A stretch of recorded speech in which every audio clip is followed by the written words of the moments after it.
We're taking this kind of a bus today instead of one of the others.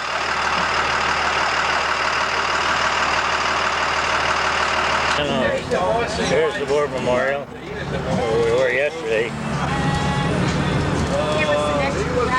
So here we are at the Shriner Temple. It's really a very, very lovely piece. As you can see, we're across the street. I'm not sure what church that is next to it.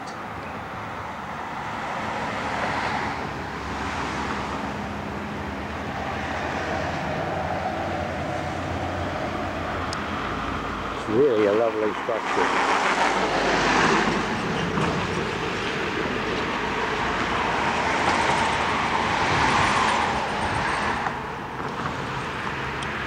So don't miss the tour. And this is what the dome looks like from the inside. I'll just say, welcome to Turk Life Science Center. My name is Paul Peterson. I'm past potentate. I'm also a trustee down here, and I'll be your tour guide.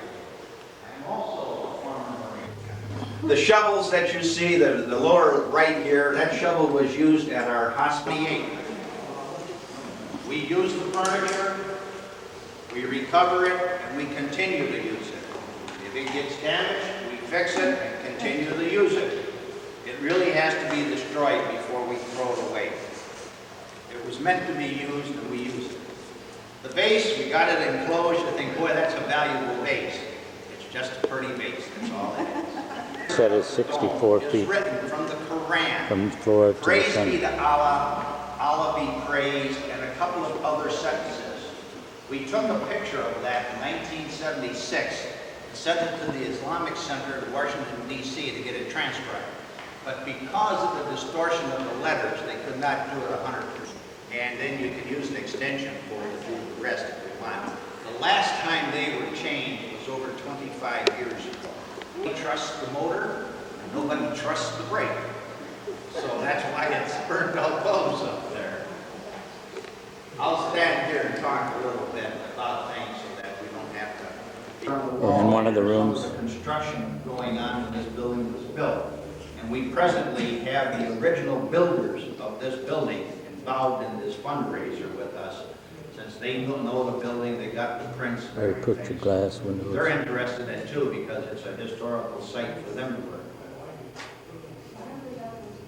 The wires that you see here and you. This is in the foyer. Those are walls over there, but it's a nice little fountain. It's just a few of the people that donated funds. They could practice and do their marching. this is your main hall. The pictures on the wall over there are all of the men who were ever the potentate of this building. We were formed in 1895, so you're talking roughly 107 years ago. But there are only 100 pictures over there. Actually, 99 are 100 potentators this year. The reason being is that. So they finally, in 1912, changed our bylaws and said only 1 year, and that was all. And so it was just fair to everybody concerned. What kind of budget would you have to run this? Our budget. These are all the hospitals that we have. These are the pictures of them. Portland, Cincinnati, Boston. See upstairs. Now, this is a view of the dome from the second floor. Get a little closer view of it and of the lights. Take a look over the parapet here. Don't jump, just look. View from here, And the year that from he down. It's his flag, all parades that he goes to, any events that he goes to, he can take that with The him. artwork. When he's finished being the Beautiful. potentate, he can either take it home or leave it here. Good room. As I said, the shrine All was kinds of started billiard because tables. they like to have parties. And somebody was having a heck of a party down here one night because they really All the broke windows their are hands. leaded. I could never, but yes, to recognize each other, we do. We have certain, we put on a ceremonial here where we induct new members. And they go through a certain procedure. This is supposed to be the world's longest bicycle. In 1991, we had the Built Great Lakes by, Shrine Association convention here in Designer and Milwaukee. builder. And there's a lot of work involved in it. So not yet. All right. Just We're keep waiting. checking. All right. Testing, 1, 2, 3. One, two. All right, we're running. You're off and running. That's good. We're from the Sojourners, and we're glad to be here. We're part of a Masonic organization of military personnel, and we're going to begin to give you some special instruction about the U.S. flag tonight. All Trust right. you enjoy it. Well, you're a fine-looking gentleman. Well, I'll tell you what, we've fooled a lot of people for a long time. Say their name, introduce them, Art. Okay, well, I'm Bob Roth. Okay, Paul Peterson. well, And Herb Dietrich. super. Guys, you look great tonight. Well, thank you kindly. I got you on camera. Okay. Is that it, Art? There's some more? Okay, gentlemen, we got you now, All with, right. with the flag and all. Thank you for the opportunity to be of service to you. Oh, hey, listen, which fine-looking gentleman you are, that's for sure. Well, we came through a time I'm, get, warp just to I'm make getting a sure. close-up right now. From the shoulders up, give us a big smile. Shoulder up. Yeah. I largely joke. Okay, now I got a full pan. Thank you. You're more than one. This is the room that we're having our banquet in. This is, it looks very, very nice. Sit down. Again, this is the room from the other side. There's the speaker's table. Should be a very nice evening. I have to take a picture of the cake before they cut into it. Going to what?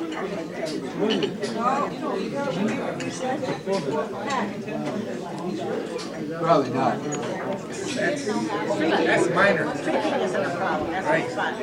Oh, that's all right. I got you. One behind you, Bob. For this reunion. My wife Ellen, who was here. Also, Marge and Keith Bailey.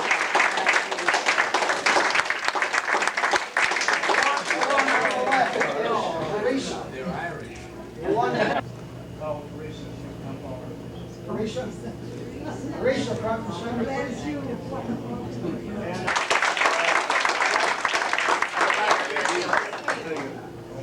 I won't read all of it, but whereas it's the right and duty of L Company, 3rd Battalion, 23rd Marines, to reward meritorious leadership attainments, especially those of continuity, from admit him or her as an honorary member of L Company, granting herewith all the rights, honor, and privileges hereunto, or in L Company, when you lie in the defense of a lady's honor.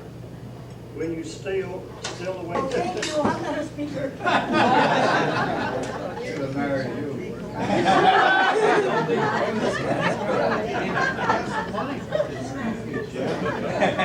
Was the letter in which her late brother, Frank, wrote, and the battle assigned copy to her, Lieutenant gave Bud Hampton. And Bud, and I know nobody, I'm from Yonkers. We got involved, maybe Bud can show you. We had a window, that equal thing, but there's a plaque. And the plaque took me months to prepare, and I couldn't put it together. After a battle that he described, and after he wrote what he believed in. And that's what it's all about. We're the greatest country in the world because it's a spirit country. That's what it's about. You're here such a short time. Standing ovation for that, Steve. Sorry, I didn't get it all. That's what Paul did. Yeah. Surprise. And a few of you people know the guy in. Attention, some things about the American flag tonight that we think might be helpful to you, and maybe just a special part of adding to a very special privilege that we have as visitors tonight to be part of your unit and your reunion.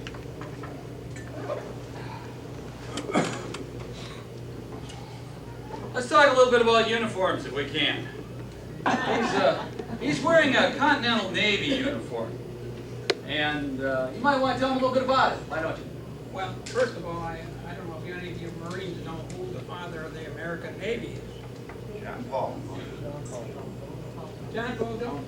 Where's John Paul Jones? He's in the chapel at Annapolis. Teddy Roosevelt sent the 7th Fleet over France to pick up Cassie. They went over there first.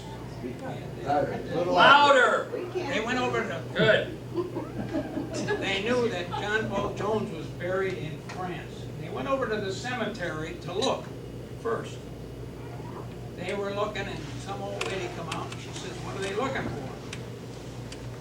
The gravestone of John Paul Jones. Well, she says, it's probably not here. Well, he says, well, where would it be? Way, way, way over, maybe in that little cemetery. So sure enough, they went over there and found the gravestone. They dug down, preserved the body, except about that much either leaked out or evaporated. Or he drank it. So part of his nose was gone. But anyway, Teddy Roosevelt sent the 7th Fleet over to get the body and the casket. And when they brought him back, they did a complete autopsy and everything.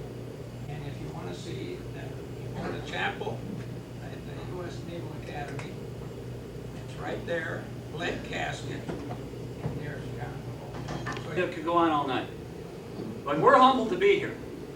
And what we want to do this evening is we want to explore the history of our American flag a little bit more with you. And perhaps just connect a little bit with you about service, and God and country, and what it is to be who we are. If you go back a few years to the Revolutionary War, you might discover that there are some extraordinary similarities to life today for a president in dealing with the problems he's got right now with Iraq. They didn't work together real well. Sort of an early version of the United Nations. It took incredible statesmanship and leadership to try and manage that mess. And here comes George Washington and his ragtag bag of soldiers, some regulars, some not. And they're trying to develop a unified command, just like a president is right now. And they were trying to construct 13 different armies, and everybody had different recruiting rules, and everything was sort of a mess. And by the time that the question of what kind of a flag we'd have became an issue, there was still a tremendous amount of people that didn't know whether or not this country was even going to come to be.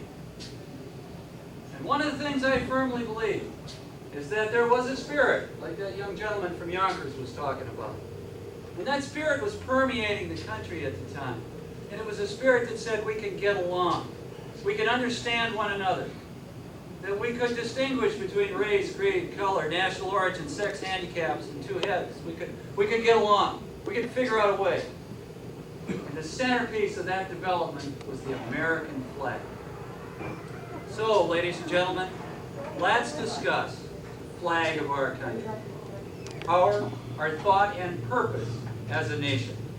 It has no other character than that which we give it from generation to generation. The choices about this flag are ours. It floats in majestic silence above the men and women who execute these choices, whether in peace or in war. And yet, though silent, it speaks to us. It speaks to us of the past, of the men and women who went before us, and of the records that they wrote upon it. Now, the story of the origin of our national forefathers were symbolic of their struggles for the wilderness in which they lived. Beavers, pine trees, rattlesnakes, anchors, and the like insignias were the mottos, such as hope, liberty, appeal to heaven, don't tread on me, were seen on the different banners of the colonial American experience. Now, our flag is the third oldest of all national standards in the world today. It's older than the Union Jack of Great Britain or the tricolor of France. In fact, the only two flags that are older than ours in countries which are still existing are the Dutch and the Swedish flag. Congress authorized our flag on June 14, 1777. It was an improvised flag, first displayed in 1777. The white part of that cobbled together flag came from a soldier's shirt. The captain's cloak provided the blue, and the red stripes came from the flannel petticoat of the soldier's wife. You know, there's a lot of debate about what our flag should look like. First, it was decided that there would be a star and a stripe for each state. But it soon became evident that the new nation would grow, and that wouldn't work. By 1818, Congress enacted a law decreeing that the flag consist of 13 horizontal stripes, alternate red and white. A white star to be added to the blue field upon admission of each new state. Now, when the flag is folded, it forms a triangle to teach us our government is formed into 3 interdependent bodies: executive, legislative, and judicial.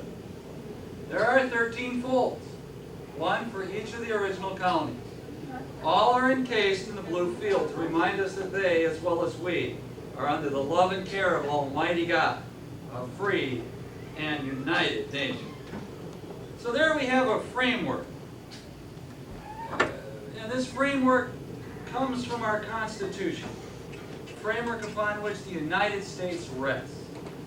Since we believe our flag is a symbol of the principles set forth in the Declaration of Independence and the Constitution and Bill of Rights, it is a perfect foundation, these documents, upon which to build the flag.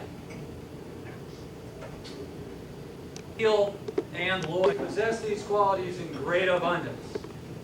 Sometimes we forget, and then something like 9/11 occurs and we suddenly remember. The first stripe also represents Delaware, the first colony to ratify the Constitution. Now the second stripe is white, symbolizing hope, purity, and integrity, and the cleanliness of a good life. We place these virtues next to godliness, so the white is above the red. This also is the stripe that belongs to the second state into the Union, Pennsylvania. As the third stripe goes into place, we remind you of the name Old Glory. It was first given to our flag by a captain in the Army, and that was done in 1831. It represents the state of New Jersey. The fourth colony to ratify the Constitution and ask for statehood was down south, Georgia. As her stripe fits into our pattern, let me remind you that Old Glory was first carried into battle, Brandywine Station, on September 11, 1777. Then in Connecticut, took its place in 1778. You'll be interested to know that on January 28, 1778, our flag first flew over a foreign country at Nassau in the Bahama Islands. And it was the French Admiral Pic, the pluribus unum, one nation, under God. Now the seventh stripe is put in place. The seventh state is Maryland. Very proud to have her blue union, have the blue union cover a portion of her stripe. South Carolina is next, and a reminder that our flag symbolizes national independence and sovereignty. It is the flag of 300 million free from south back up east to New Hampshire. And that is just how this nation and our flag grew. From the farthest limits of the American colonies, our flag gave hope to all the people that freedom would never perish on this globe. The 10th stripe represents a cautious colony that delayed ratification of the Constitution until certain that the Bill of Rights would also be a guarantee of our liberty. Only then did Virginia, the oldest of the colonies and often referred to as the mother state, ratify the Constitution. On July 26, 1788, New York became the 11th state. She truly symbolized hope because it was here that most of our immigrant citizens first saw the shores of their new country. As they entered New York Harbor, and all gained new hope from the Statue of Liberty, standing at the door to their freedom. On November 21, 1789, by an overwhelming vote, North Carolina ratified the Constitution and joined her neighbors in the new Union. And her stripe takes her place on our nearly completed flag. Finally, in 1790, proud little Rhode Island took her place in the Union, and we placed the 13th stripe at the top of our flag for her. Now you will notice that no matter whether you begin at the bottom or at the top of our flag, the first stripe is always red. This suggests that the hope and purity of the white and the reverence and loyalty of the blue are held steadfast and securely by the valor, zeal, fervency represented by the red. As a nation, we possess these qualities, and we will, whenever necessary, use them to protect our American way of life. Well now, for explanation. Resolve that the flag of the 13 United States be 13 stripes, alternate red and white, and that the Union be 13 stars, white in a blue field, representing a new constellation. That's how it happened. One sentence, no comment. This resolution left unanswered questions of proportion, dimension, arrangement of stars, and just exactly what it was supposed to look like. And I think, as you well know, there were a number of different flags, and they all looked differently.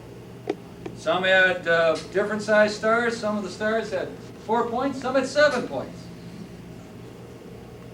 But this is how our flag was arranged at the beginning of our nation. It took the colonies over 2 years to ratify the Constitution.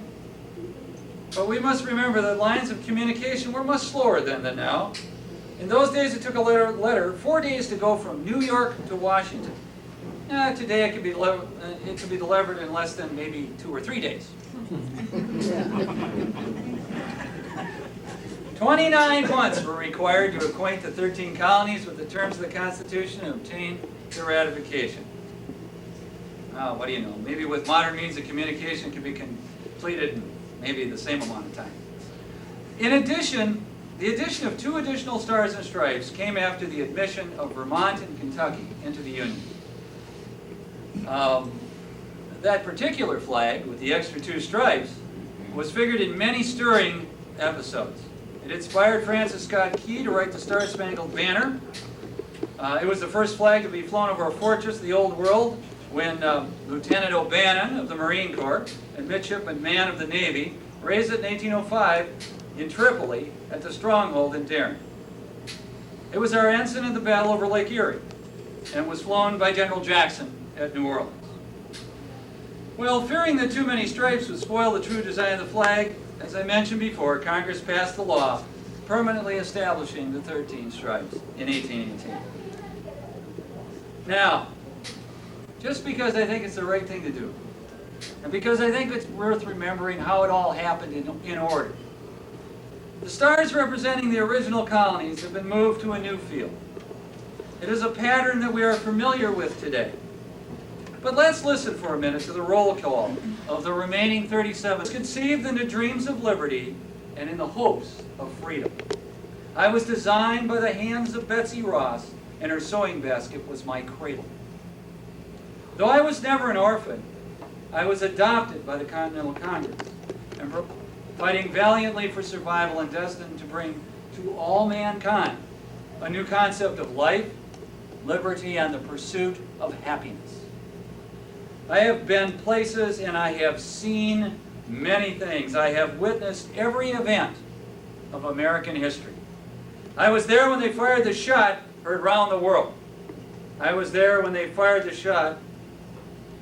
I was there in the late twilight of Fort McHenry and inspired Francis Scott Key to write the Star-Spangled Banner. I saw Molly Pitcher take the cannon swab from the hands of her dead husband and carry on the fight for freedom. I felt the biting cold at Valley Forge and gave warmth and comfort to General Washington and his tired and hungry army. I rode with Ethan Allen and the Green Mountain Boys. I saw the original that started the Midnight Ride of Paul Revere. I was flown above the decks of old Ironsides and from the masts of the Yankee and China Clippers. I blazed the trail with Daniel Boone and Davy Crockett, and I led settlers coming west and crossing Death Valley. I was carried through the halls of Montezuma to the shores of Tripoli by the United States Marines. Once I fell to the ground at Custer's last stand, and there was no living hands left to pick me up. I galloped up the slopes of San Juan Hill with Teddy Roosevelt and the Rough Riders of the United States Cavalry, the battlefield of the Marne, Chateau Thierry, Saint-Mihiel, and the Argonne Forest. I saw many of the youth of our nation fall and lie in their death. They had given their last full measure of devotion. The war was over for them forever, and I kept my lonely vigil over their graves and stayed to watch the poppies grow amid the corpses and crosses, row on row, in Flanders Field. I was there when the mighty Arizona went down at Pearl Harbor. Part of me is there now. I floated on the mast of the 40 convoys through the Arctic to Murmansk, totaling over 800 ships that went down. I have been to places you wouldn't believe, such places as a hellhole called Guadalcanal, the bloody beaches of Saipan, Iwo Jima, Omaha Beach, Wake Island, and a place called Bataan, where I was involved in something that became known as the Bataan Death March. I was raised by fine, brave men during the hell of Iwo Jima. I waved farewell to 4 immortal chaplains who went down with their ships into honored glory. I was there in the frozen Joseon in Korea, and at a place that became known as men to God and country. Each link welded in the fires of purity by the sacred hands of God himself. And because I am on the side of God, and the godless would destroy me, but they dare not, because I am protected by the mighty land, armies, and navy of this nation. I am protected by the Screaming Eagles of the Air Force and all the members of our military forces. To some I am yesterday, today, and tomorrow. To others I am a glorious child. To some a grand old man or a most gracious lady. I have several names. I am called Red, White, and Blue, the Star-Spangled Banner, the Stars and Stripes, but I am most commonly known by a nickname given to me by an old sea captain, Old Glory. I have not changed much in 200 plus years. I still have my original 13 stripes, but as each state came in the Union, a new star proudly was placed in my field. Many more things I would like to tell you, but we haven't time. But I do want to see you again. I am easy to find. I am everywhere. I am in the homes of the poor, in the mansions of the rich, in Independence Hall with the Declaration of Independence and the Liberty Bell. I'm in the White House with the President. I'm in the churches, cathedrals, and synagogues all over this country. And in all the schools where they pledge allegiance to this nation. I have draped the caskets of our nation's heroes. Wherever there is justice, equality, faith, hope, charity, truth, or brotherly love, there too am I. There I will always be, for I am the Stars and Stripes forever. I am Old Glory. Receive the standing ovation for that. My son over here thinks we should do a small encore out for the flag today. We thought him a child, a baby, with never a care at all. But his country called him man-sized, and the kid has heard the call. He paused to watch the recruiting, where fired by fife and drum, he bowed his head to Old Glory, and thought it whispered, come. The kid, not being a slacker, stood forth with patriotic joy to add his name to the roster, and God, we're proud of the boy. The kid has gone to the colors, it seems but a little while, since he drilled the schoolboy army. I'm in truly martial style. But now he's a man, a soul tried, yet blessed with a mother's nature, she wept with a mother's pride. But he whose old shoulders straightened was granddad for memory ran, in years when he too a youngster was changed by a flag to a man.